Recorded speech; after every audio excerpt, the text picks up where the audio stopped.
In the heart of one of the most prestigious banks in the world, silence ruled for decades, silence that hid truths too painful to face, truths that cost lives, dreams, and dignity. But what happens when one voice refuses to be silenced? When courage breaks through the marble walls of power and exposes the injustice lurking beneath the surface? Welcome! Before we dive into this powerful story about courage, truth, and justice in the face of systemic discrimination, make sure to subscribe and join our community. Here, we explore stories that matter, that inspire change, and that give voice to those too often unheard. Hit that subscribe button now, and let's start this journey together. The morning light pierced the tall windows of the Wynn & Company flagship branch in Manhattan. Gold trim glinted on the marble columns, and a chandelier the size of a compact car swayed gently from the air conditioning.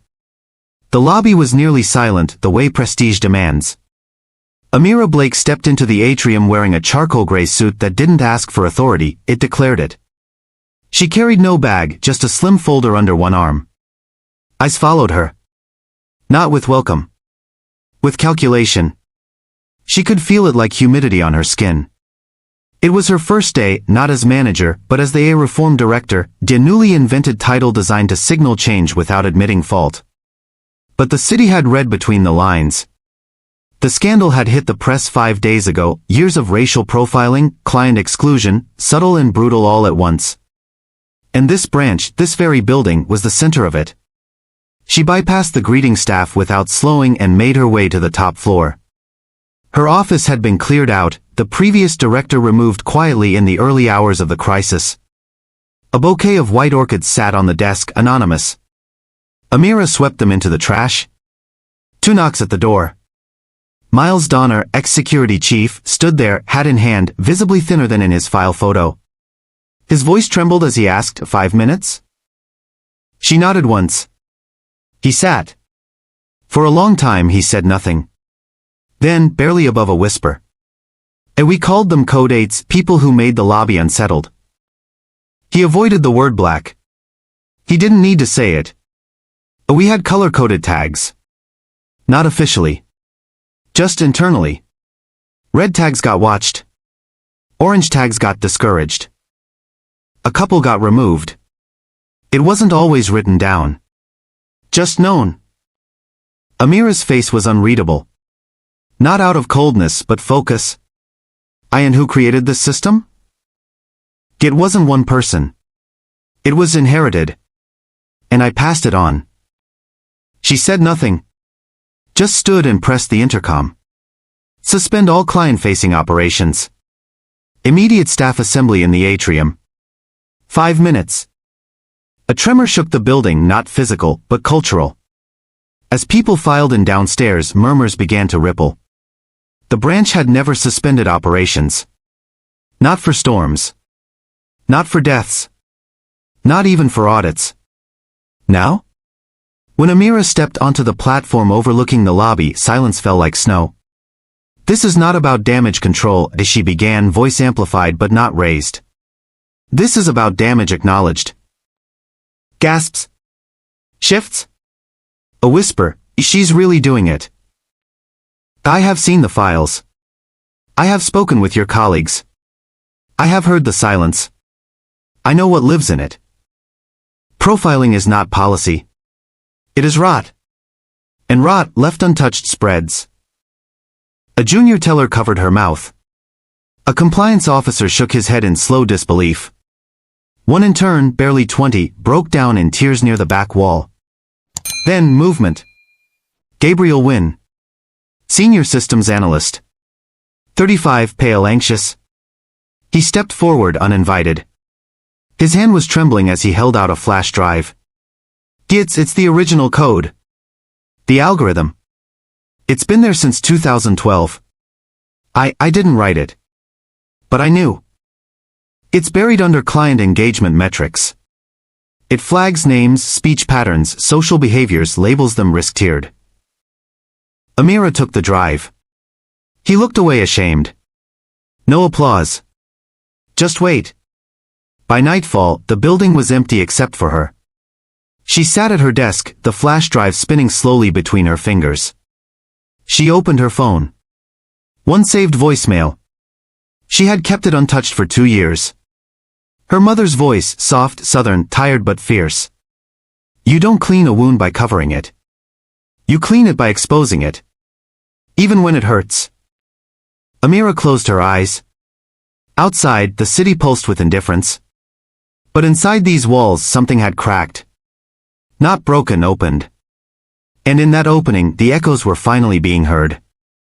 The marble floor still shone, but something had changed. The air inside the Wynn and Company branch felt heavier, like a sanctuary waking to the sound of truth. The building was quiet, but it wasn't peace.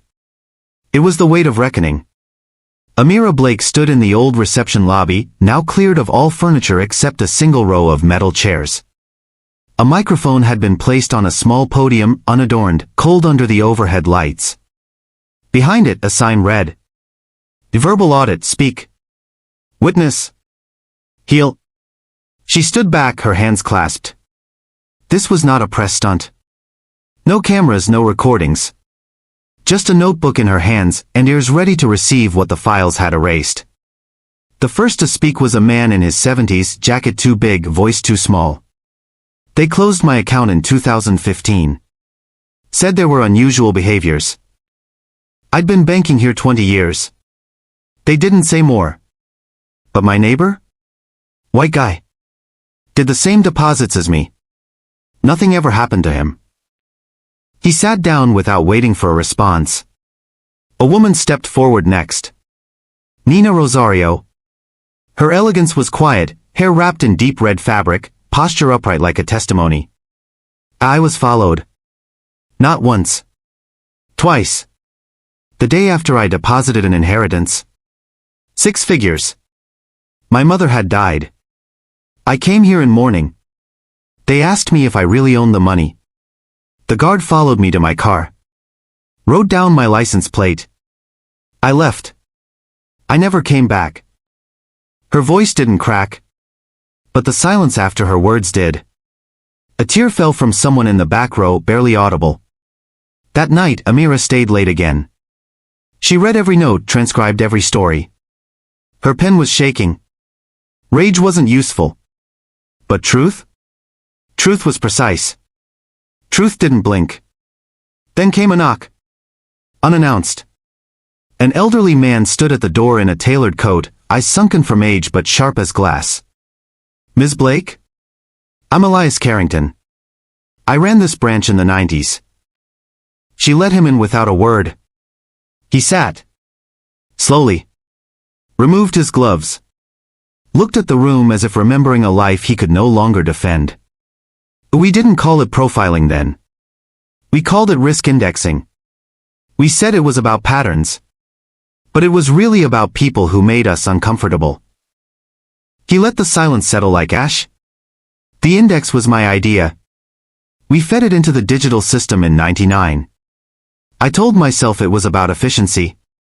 But the algorithm was biased from the start because we were biased. I was. Amira watched him. He wasn't here for forgiveness. Why now? She asked softly. Because I've been silent long enough. And because I heard Nina. And because I can't sleep through sirens anymore. 2 days later, Elias held a press conference outside the branch. His voice echoed across microphones and blinking cameras. We built a system that punished dignity. That feared justice. That mistook fear for foresight. And worst of all, we feared being called racist more than we feared being wrong. The news cycle exploded. Some praised him. Others said it was too little too late. Protesters gathered outside the bank, holding up signs, "We were the risk." Silence is compliance. No more invisible walls. Inside the branch, things were changing but slowly. Amira found a memo on her desk. No signature. Typed in courier font like something printed from an old terminal. As she is emotional. Reactive. Dangerous to morale. We need leadership that builds bridges, not breaks systems. She closed the paper. Folded it once. Dropped it into the shredder. Later that week, Nina returned, not as a witness, but as a partner. Amira had asked her to consult on community trust rebuilding. She was hesitant. But after walking through the branch again, empty and echoing, she agreed. One afternoon, they stood side by side in what had once been the premium client lounge. Plush seats. Abstract art. Now stripped bare. Amira placed her hand against the wall and said, almost to herself, "This silence, it's not neutral. It's loaded with history." Nina nodded. Her voice low. And it's waiting to be rewritten." They didn't need to say more. In that stillness, something old was being dismantled. Not erased. Not forgotten. Just unmade. The morning light filtered through the tall windows of the Wynn and Company branch, casting long shadows over the polished marble floor. The bank was no longer just a fortress of finance, it had become a fragile monument to truth, trembling under the weight of its own history. Amira Blake stood at the center of the large conference room, flanked by Elias Carrington, Nina Rosario, and Gabriel Wynn.